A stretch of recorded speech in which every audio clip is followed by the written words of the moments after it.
My husband had brought up the idea, and I was genuinely enjoying a solo shopping trip for the first time in a while.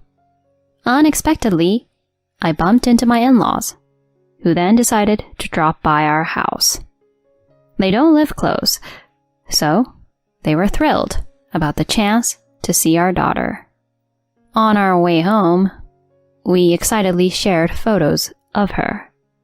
When I got back home sooner than anticipated, only my daughter was there. "I'm home." "Hold on, where's—" I had expected my husband to be home too, but he was nowhere to be found. Mandy was clueless about his whereabouts. Seriously? He left her by herself? This didn't add up. Nervous, I quickly called him. Shockingly, he flat out lied to me. "Right now, I'm at my parents' house with our daughter." In that split second, I decided. I was about to show my dishonest husband what trouble really looked like. My name's Rachel, 34 years old. In college, I majored in architecture, and now I'm employed at an architecture firm. Having a top-tier architect license means I earn a bit more than many others. This has led to a consistent increase in my annual income, likely surpassing many people around the same age. While I truly adore my profession, there's another motivator: my beloved family.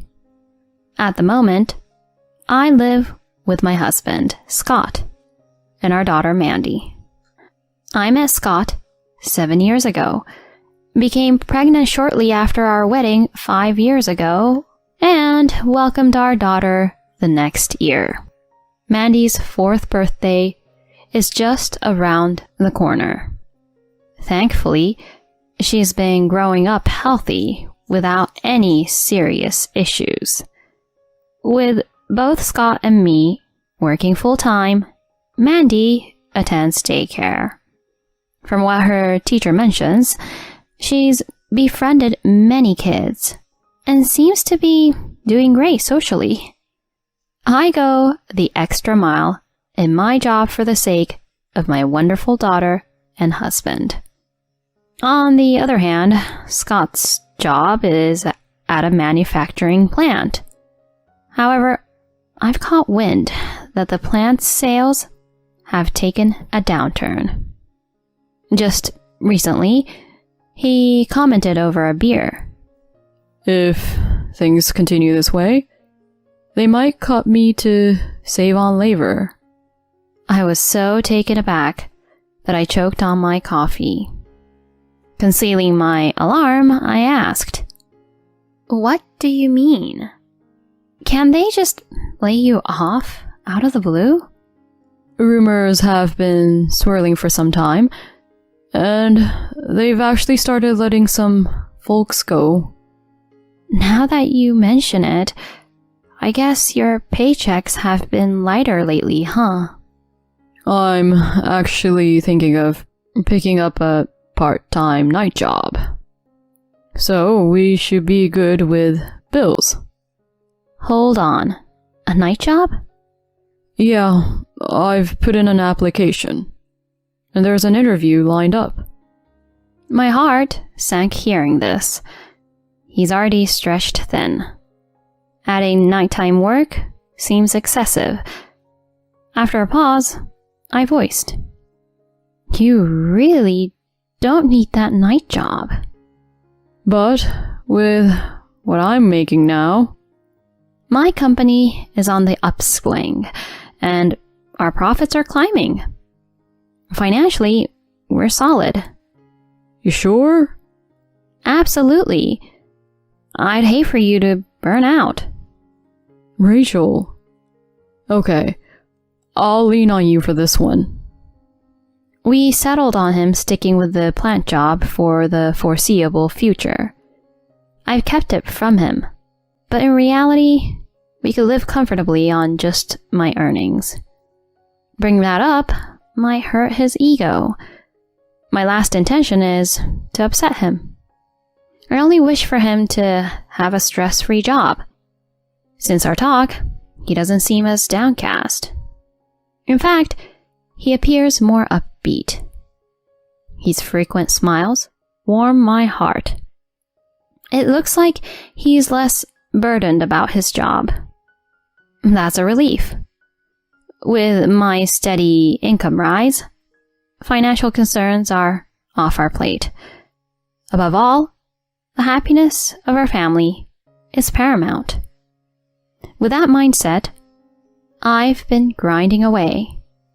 Yet, back then, I had no inkling that my leniency regarding his job would later come back to bite. Fast forward a month.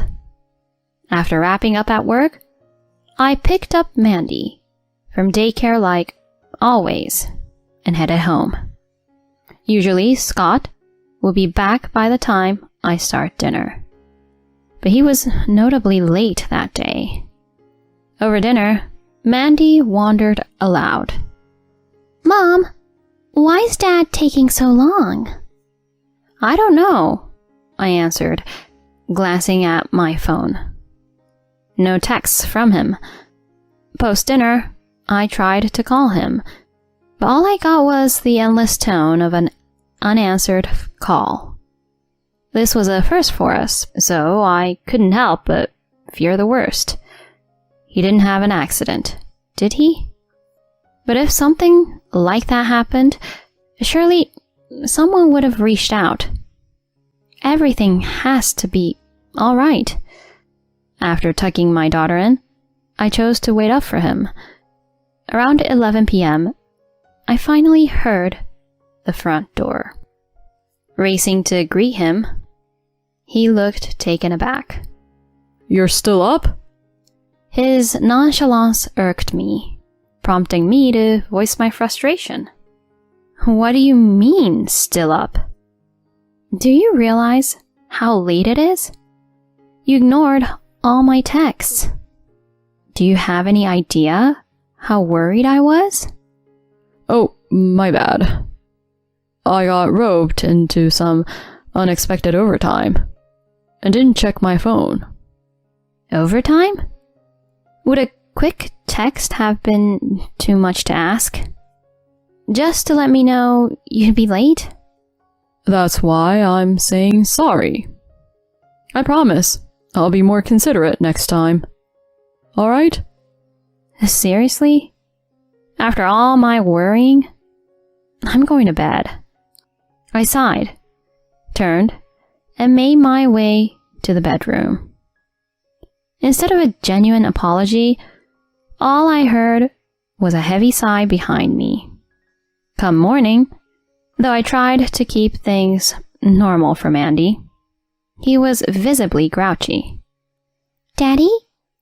You got in late last night. You okay?"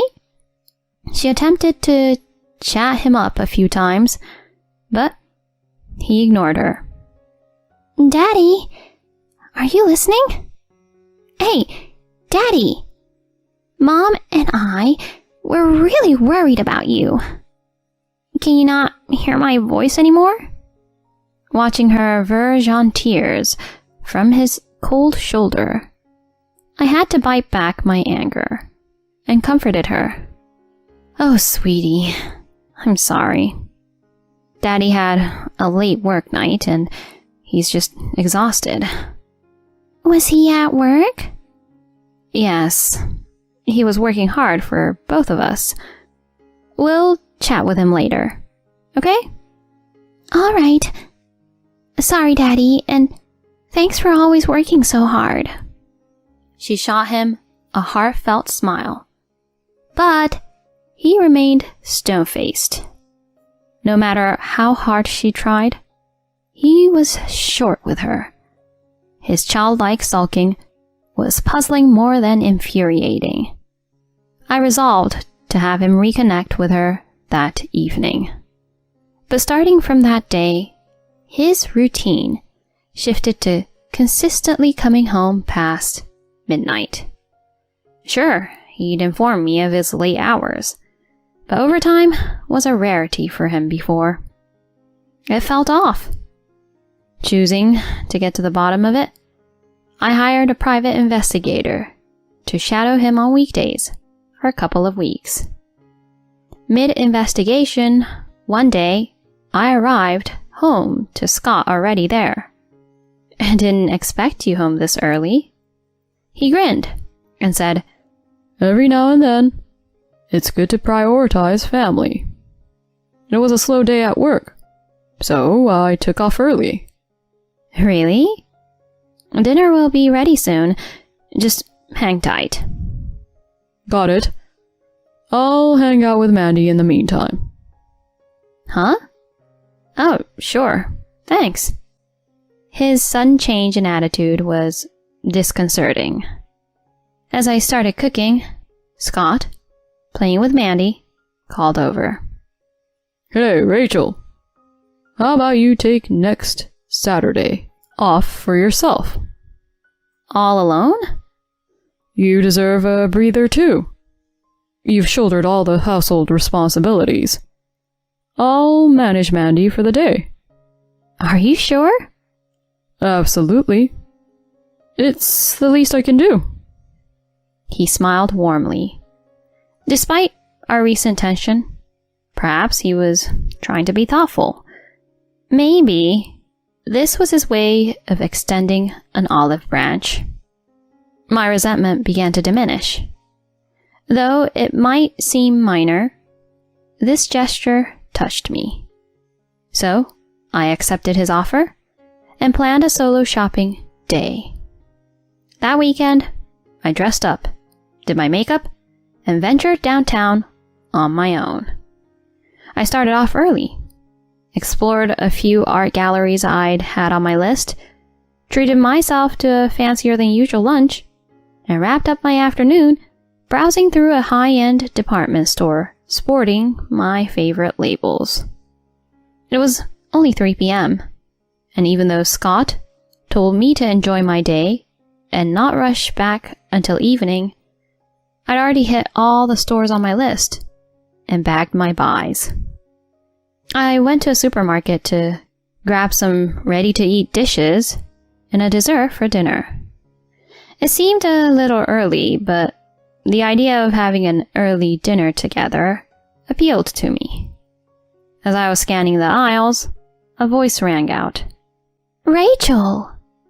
followed by a tap on my shoulder. Startled, I turned to see Mary, my mother-in-law. "Mary, what brings you here?"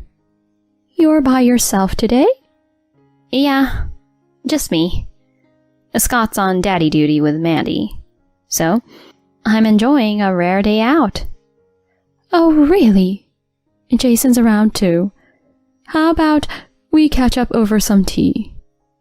"Sounds perfect."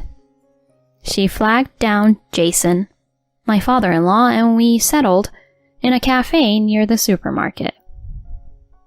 They actually live out in the sticks, quite a haul from the city. Turns out, they'd driven into town for a concert featuring Mary's favorite singer.